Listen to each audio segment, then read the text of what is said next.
Shalom, happy festival of Purim. Isn't it fun to remember Esther? But also today to see how Jewish people who are being rescued from harm's way to be able to come to our building and to our Hebrew school and to be able to rejoice a little bit, receive some goods and read the scroll of Esther for the first time in their life probably. Religious Jewish people, secular Jewish people, all of us together being able to enjoy this time. Thank you for sowing into this good soil here in the Galilee so we can provide food, clothing, shelter, supermarket gift voucher cards, right? And even business integration for these that are coming. It's just exciting. And I believe that as we're leading up to Passover, this is something God is doing that Prophet Jeremiah spoke about. Jeremiah 23, doesn't it talk about a second Passover that people would no longer say, as the Lord lives, that brought the children of Israel up out of Egypt, but they would begin to say, as the Lord lives, that brought the children of Israel up out of the land of the north, Ukraine, Russia, former Soviet Union.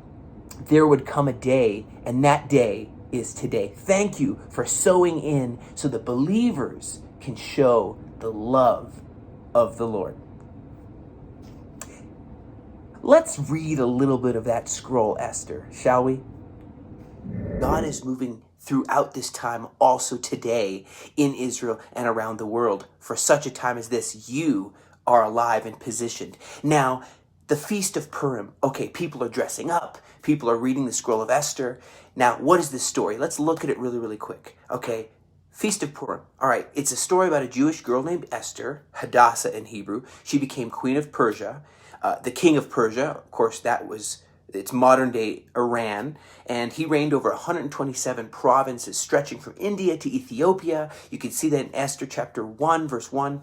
Now, the king's advisor had devised a wicked plot to annihilate the Jewish people because they're different. And the king agreed to this. You know, this is the beginning of the Agagite spirit, this spirit that wishes to destroy Israel.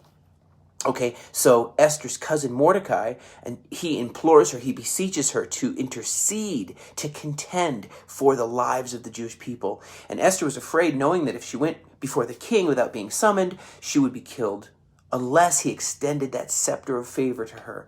Now, Mordecai points out that Esther would not escape the decree just because she lives in the palace. She would be killed alongside all the rest of the Jewish people that the edict went out to kill them. The Jewish people lived in a city of Susa, and suddenly Esther did this amazing thing. She says, let's fast together. Let's fast and pray. Both her servants who were Persian and the Jewish people. They fasted for 3 days. And then she bravely went before the king, and thank God he did extend his royal scepter of favor to her. And Esther invites the king and Haman to a banquet.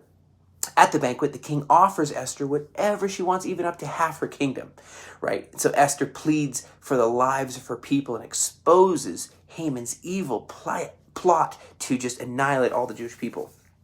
And knowing that his queen was Jewish, the king became very angry at Haman, which resulted in Haman's death and the reversal of this decree to annihilate all the Jewish people. So instead of being annihilated on the 13th of Adar, the Hebrew month of Adar, the Jewish people were protected and had a great celebration. And from then on until now and continuing, the Jewish people, our people, would celebrate the courage of Queen Esther and the deliverance she brought to our people. And of course, we give gifts. And it's so exciting to today be able to give these gifts to the Ukrainians, Jewish people who are running and fleeing for their lives, and we're able to bless them. It's so exciting. Thank you for sowing into this good soil in the Galilee.